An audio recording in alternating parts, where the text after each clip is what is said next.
ಕೊಡವ ಸಾಹಿತ್ಯ ಅಕಾಡೆಮಿಯಿಂದ ಕೊಡಗಿನ ಅಮ್ಮತ್ತಿಯಲ್ಲಿ ಕೊಡವ ಸಾಂಸ್ಕೃತಿಕ ಮೇಳ ನಡೆಯಿತು. 2 ದಿನಗಳ ಕಾಲ ನಡೆದ ಮೇಳಕ್ಕೆ ಅದ್ಧೂರಿ ತೆರೆ ಬಿದ್ದಿದೆ.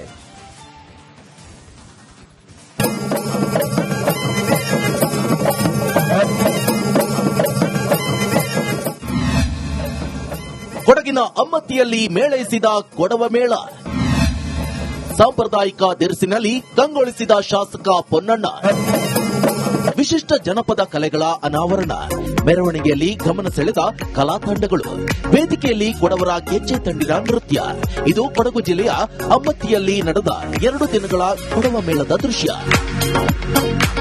ಕೊಡವ ಸಾಹಿತ್ಯ ಅಕಾಡೆಮಿಯ ನೂತನ ಆಡಳಿತ ಮಂಡಳಿಗೆ 1 ವರ್ಷವಾದ ಹಿನ್ನೆಲೆಯಲ್ಲಿ ಬೃಹತ್ ಕೊಡವ ಸಾಂಸ್ಕೃತಿಕ ಮೇಳವನ್ನ ಆಯೋಜನೆ ಮಾಡಲಾಗಿತ್ತು. ಕಾರ್ಯಕ್ರಮಕ್ಕೂ ಮೊದಲು ಅಮ್ಮತ್ತಿ ಪಟ್ಟಣದಲ್ಲಿ ಮೆರವಣಿಗೆ ನಡೆಸಲಾಯಿತು. ಸಾವಿರಾರು ಕೊಡವರು ಸಾಂಪ್ರದಾಯಿಕ ಉಡುಗೆಯಲ್ಲಿ ಕಂಗೊಳಿಸಿದ್ರು. ಮೆರವಣಿಗೆಯಲ್ಲಿ ಕಾಪಾಳ ನೃತ್ಯ ಹಾಗೂ ವಿಷ್ಣುಮೂರ್ತಿ ತೆರೆ ಎಲ್ಲರ ಗಮನ ಸೆಳೆಯಿತು. ಕೊಡಗಿನ ಸಾಂಪ್ರದಾಯಿಕ ವಾಲಗಕ್ಕೆ ಕಲಾವಿದರು ಹೆಜ್ಜೆ ಹಾಕಿದ್ರು. ಇನ್ನು ಶಾಸಕ ಹಾಗೂ ಸಿಎಂ ಕಾನೂನು ಸಲಹೆಗಾರರಾದ ಎಎಸ್ ಪೊನ್ನಣ್ಣ ಸಾಂಪ್ರದಾಯಿಕ ಉಡುಗೆಯಲ್ಲಿ ಪಾಲ್ಗೊಂಡು ಗಮನ ಸೆಳೆದರು. ತುಂಬಾ ಶಿಸ್ತು ಬದ್ಧತೆಯಿಂದ ನಡೆಯಿತು.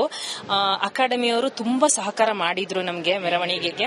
ಅದರ ಜೊತೆನಲ್ಲಿ ನಮ್ಮ ಶಾಸಕರಾದ ಪೊನ್ನಣ್ಣ ಸರ್ ಅವರು ನಮ್ಮ ಸಂಪ್ರದಾಯ ಉಡುಪಿನಲ್ಲಿ ಅಮ್ಮತ್ತಿ ಜಂಕ್ಷನ್ ಇಂದ ನಮ್ಮ ಜೊತೆ ಹೆಜ್ಜೆ ಇಟ್ಟರು. ಅದು ಇನ್ನಷ್ಟು ಒಂದು ರಂಗನ್ನು ನೀಡಿತು ನಮ್ಮ ಮೆರವಣಿಗೆಗೆ. ಮತ್ತೆ ಸಾಂಸ್ಕೃತಿಕ ಕಾರ್ಯಕ್ರಮಗಳಂತೂ ತುಂಬಾ ಚೆನ್ನಾಗಿ ಮೂಡಿ ಬಂತು. ಇನ್ನು ಕಾರ್ಯಕ್ರಮದಲ್ಲಿ ಮಹಿಳೆಯರ ಉಮ್ಮತ್ತಾಟ, ಪುರುಷರ ಕತ್ತಿಯಾಟ ಸೇರಿದಂತೆ ಹಲವು ಜನಪದ ಸ್ಪರ್ಧೆಯನ್ನ ಏರ್ಪಡಿಸಲಾಗಿತ್ತು. ವೇದಿಕೆಯಲ್ಲಿ ನಡೆದ ಕೊಡವರ ಸಾಂಪ್ರದಾಯಿಕ ಗೆಜ್ಜೆ ತಂಡಿನ ನೃತ್ಯ ರೋಮಾಂಚನಗೊಳಿಸಿತು. ಇದೇ ಸಂದರ್ಭ ಹಲವು ಸಾಧಕರನ್ನ ಸನ್ಮಾನಿಸಿ ಗೌರವಿಸಲಾಯಿತು. ಕೊಡವ ದೊಡ್ಡ ಹಬ್ಬ ಅಂತ ಒಂದು ಆಚರಣೆ ನಾವು ಮಾಡಿದೀವಿ 2 ದಿವಸದ ಮಟ್ಟಿಗೆ.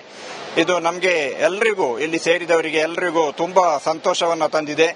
ನಾವು ಕೊಡವರು ತಂದ್ರೆ ಒಟ್ಟು 21 ಜನಾಂಗ ಇದೆ. ಈ ಒಂದು 21 ಜನಾಂಗ ಅಂತಂದ್ರೆ ಇದು ಅತಿ ಸೂಕ್ಷ್ಮವಾದ ಒಂದು ಜನಾಂಗ. ಒಟ್ಟಾರೆಯಾಗಿ ಒಂದು 2 ಲಕ್ಷ ಜನಸಂಖ್ಯೆ ಇರುವ ಒಂದು ಜನಾಂಗ ಇದು. ಒಟ್ನಲ್ಲಿ ಕಳೆದ 2 ದಿನಗಳಿಂದ ನಡೀತಾ ಇದ್ದ ಕೊಡವ ಸಾಂಸ್ಕೃತಿಕ ಮೇಳಕ್ಕೆ ಅದ್ದೂರಿಯಾಗಿ ತೆರೆ ಬಿದ್ದಿದೆ. ಸಾವಿರಾರು ಕೊಡವರು ಹಬ್ಬದ ರೀತಿಯಲ್ಲಿ ಕಾರ್ಯಕ್ರಮದಲ್ಲಿ ಪಾಲ್ಗೊಂಡಿದ್ದು ವಿಶೇಷ. ಅನುಕಾರ್ಯಪ್ಪ, ಬೆಳ್ಳೂರು, ರಿಪಬ್ಲಿಕ್ ಕನ್ನಡ, ಕೊಡಗು.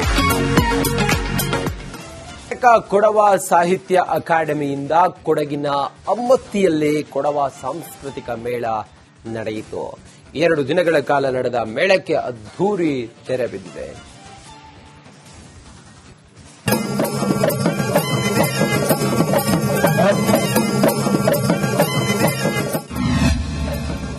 ಕೊಡಗಿನ ಅಮ್ಮತ್ತಿಯಲ್ಲಿ ಮೇಳೈಸಿದ ಕೊಡವ ಮೇಳ, ಸಾಂಪ್ರದಾಯಿಕ ದಿರಿಸಿನಲ್ಲಿ ಕಂಗೊಳಿಸಿದ ಶಾಸಕ ಪೊನ್ನಣ್ಣ, ವಿಶಿಷ್ಟ ಜನಪದ ಕಲೆಗಳ ಅನಾವರಣ, ಮೆರವಣಿಗೆಯಲ್ಲಿ ಗಮನ ಸೆಳೆದ ಕಲಾ ತಂಡಗಳು, ವೇದಿಕೆಯಲ್ಲಿ ಕೊಡವರ ಗೆಜ್ಜೆ ತಂಡಿನ ನೃತ್ಯ. ಇದು ಕೊಡಗು ಜಿಲ್ಲೆಯ ಅಮ್ಮತ್ತಿಯಲ್ಲಿ ನಡೆದ 2 ದಿನಗಳ ಕೊಡವ ಮೇಳದ ದೃಶ್ಯ. ಕೊಡವ ಸಾಹಿತ್ಯ ಅಕಾಡೆಮಿಯ ನೂತನ ಆಡಳಿತ ಮಂಡಳಿಗೆ 1 ವರ್ಷವಾದ ಹಿನ್ನೆಲೆಯಲ್ಲಿ ಬೃಹತ್ ಕೊಡವ ಸಾಂಸ್ಕೃತಿಕ ಮೇಳವನ್ನ ಆಯೋಜನೆ ಮಾಡಲಾಗಿತ್ತು. ಕಾರ್ಯಕ್ರಮಕ್ಕೂ ಮೊದಲು ಅಮ್ಮತ್ತಿ ಪಟ್ಟಣದಲ್ಲಿ ಮೆರವಣಿಗೆ ನಡೆಸಲಾಯಿತು. ಸಾವಿರಾರು ಕೊಡವರು ಸಾಂಪ್ರದಾಯಿಕ ಉಡುಗೆಯಲ್ಲಿ ಕಂಗೊಳಿಸಿದ್ರು. ಮೆರವಣಿಗೆಯಲ್ಲಿ ಕಾಪಾಳ ನೃತ್ಯ ಹಾಗೂ ವಿಷ್ಣುಮೂರ್ತಿ ತೆರೆ ಎಲ್ಲರ ಗಮನ ಸೆಳೆಯಿತು. ಕೊಡಗಿನ ಸಾಂಪ್ರದಾಯಿಕ ವಾಲಗಕ್ಕೆ ಕಲಾವಿದರು ಹೆಜ್ಜೆ ಹಾಕಿದ್ರು. ಇನ್ನು ಶಾಸಕ ಹಾಗೂ ಸಿಎಂ ಕಾನೂನು ಸಲಹೆಗಾರರಾದ ಎಎಸ್ ಪೊನ್ನಣ್ಣ ಸಾಂಪ್ರದಾಯಿಕ ಉಡುಗೆಯಲ್ಲಿ ಪಾಲ್ಗೊಂಡು ಗಮನ ಸೆಳೆದರು. ತುಂಬಾ ಶಿಸ್ತು ಬದ್ಧತೆಯಿಂದ ನಡೆಯಿತು. ಅಕಾಡೆಮಿಯವರು ತುಂಬಾ ಸಹಕಾರ ಮಾಡಿದ್ರು ನಮಗೆ ಮೆರವಣಿಗೆಗೆ. ಅದರ ಜೊತೆನಲ್ಲಿ ನಮ್ಮ ಶಾಸಕರಾದ ಪೊನ್ನಣ್ಣ ಸರ್ ಅವರು ನಮ್ಮ ಸಂಪ್ರದಾಯ ಉಡುಪಿನಲ್ಲಿ ಅಮ್ಮತ್ತಿ ಜಂಕ್ಷನ್ ಇಂದ ನಮ್ಮ ಜೊತೆ ಹೆಜ್ಜೆ ಇಟ್ಟರು. ಅದು ಇನ್ನಷ್ಟು ಒಂದು ರಂಗನ್ನು ನೀಡಿತು ನಮ್ಮ ಮೆರವಣಿಗೆಗೆ.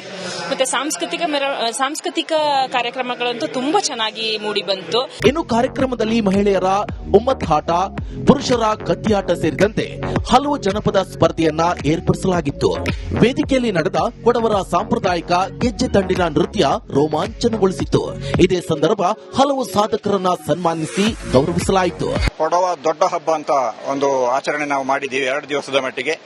ಇದು ನಮಗೆ ಎಲ್ರಿಗೂ, ಇಲ್ಲಿ ಸೇರಿದವರಿಗೆ ಎಲ್ರಿಗೂ ತುಂಬಾ ಸಂತೋಷವನ್ನ ತಂದಿದೆ.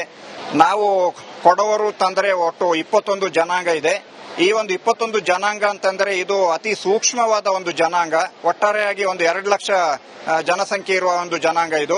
ಒಟ್ನಲ್ಲಿ ಕಳೆದ 2 ದಿನಗಳಿಂದ ನಡೀತಾ ಇದ್ದ ಕೊಡವ ಸಾಂಸ್ಕೃತಿಕ ಮೇಳಕ್ಕೆ ಅದ್ದೂರಿಯಾಗಿ ತೆರೆಬಿದ್ದಿದೆ. ಸಾವಿರಾರು ಕೊಡವರು ಹಬ್ಬದ ರೀತಿಯಲ್ಲಿ ಕಾರ್ಯಕ್ರಮದಲ್ಲಿ ಪಾಲ್ಗೊಂಡಿದ್ದು ವಿಶೇಷ. ಅನುಕಾರ್ಯಪ್ಪ ಬೆಳ್ಳೂರು, ರಿಪಬ್ಲಿಕ್ ಕನ್ನಡ, ಕೊಡಗು. ಕೊಡವ ಸಾಹಿತ್ಯ ಅಕಾಡೆಮಿಯಿಂದ ಕೊಡಗಿನ ಅಮ್ಮತ್ತಿಯಲ್ಲಿ ಕೊಡವ ಸಾಂಸ್ಕೃತಿಕ ಮೇಳ ನಡೆಯಿತು.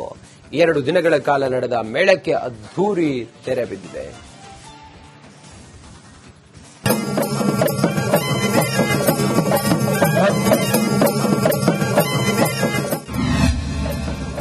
ಕೊಡಗಿನ ಅಮ್ಮತ್ತಿಯಲ್ಲಿ ಮೇಳೈಸಿದ ಕೊಡವ ಮೇಳ.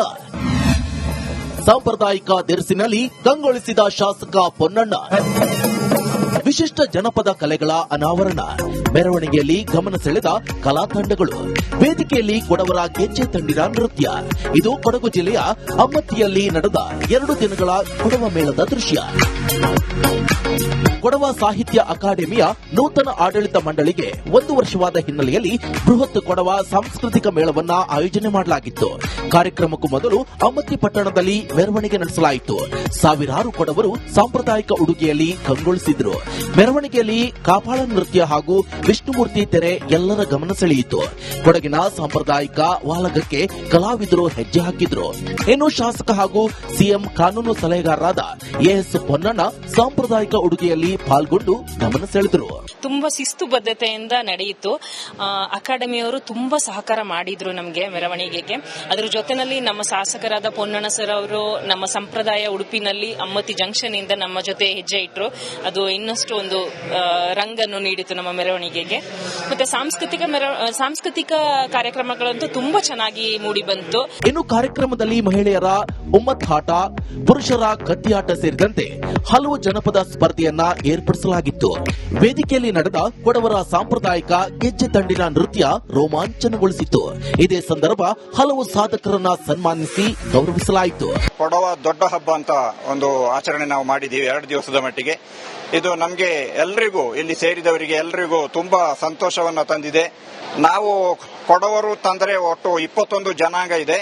ಈ ಒಂದು 21 ಜನಾಂಗ ಅಂತಂದ್ರೆ ಇದು ಅತಿ ಸೂಕ್ಷ್ಮವಾದ ಒಂದು ಜನಾಂಗ. ಒಟ್ಟಾರೆಯಾಗಿ ಒಂದು 2 ಲಕ್ಷ ಜನಸಂಖ್ಯೆ ಇರುವ ಒಂದು ಜನಾಂಗ ಇದು. ಒಟ್ನಲ್ಲಿ ಕಳೆದ 2 ದಿನಗಳಿಂದ ನಡೀತಾ ಇದ್ದ ಕೊಡವ ಸಾಂಸ್ಕೃತಿಕ ಮೇಳಕ್ಕೆ ಅದ್ದೂರಿಯಾಗಿ ತೆರೆಬಿದ್ದಿದೆ. ಸಾವಿರಾರು ಕೊಡವರು ಹಬ್ಬದ ರೀತಿಯಲ್ಲಿ ಕಾರ್ಯಕ್ರಮದಲ್ಲಿ ಪಾಲ್ಗೊಂಡಿದ್ದು ವಿಶೇಷ. ಅನುಕಾರ್ಯಪ್ಪ ಬೆಳ್ಳೂರು, ರಿಪಬ್ಲಿಕ್ ಕನ್ನಡ, ಕೊಡಗು. ಕೊಡವ ಸಾಹಿತ್ಯ ಅಕಾಡೆಮಿಯಿಂದ ಕೊಡಗಿನ ಅಮ್ಮತ್ತಿಯಲ್ಲಿ ಕೊಡವ ಸಾಂಸ್ಕೃತಿಕ ಮೇಳ ನಡೆಯಿತು. 2 ದಿನಗಳ ಕಾಲ ನಡೆದ ಮೇಳಕ್ಕೆ ಅದ್ದೂರಿ ತೆರೆ ಬಿದ್ದಿದೆ.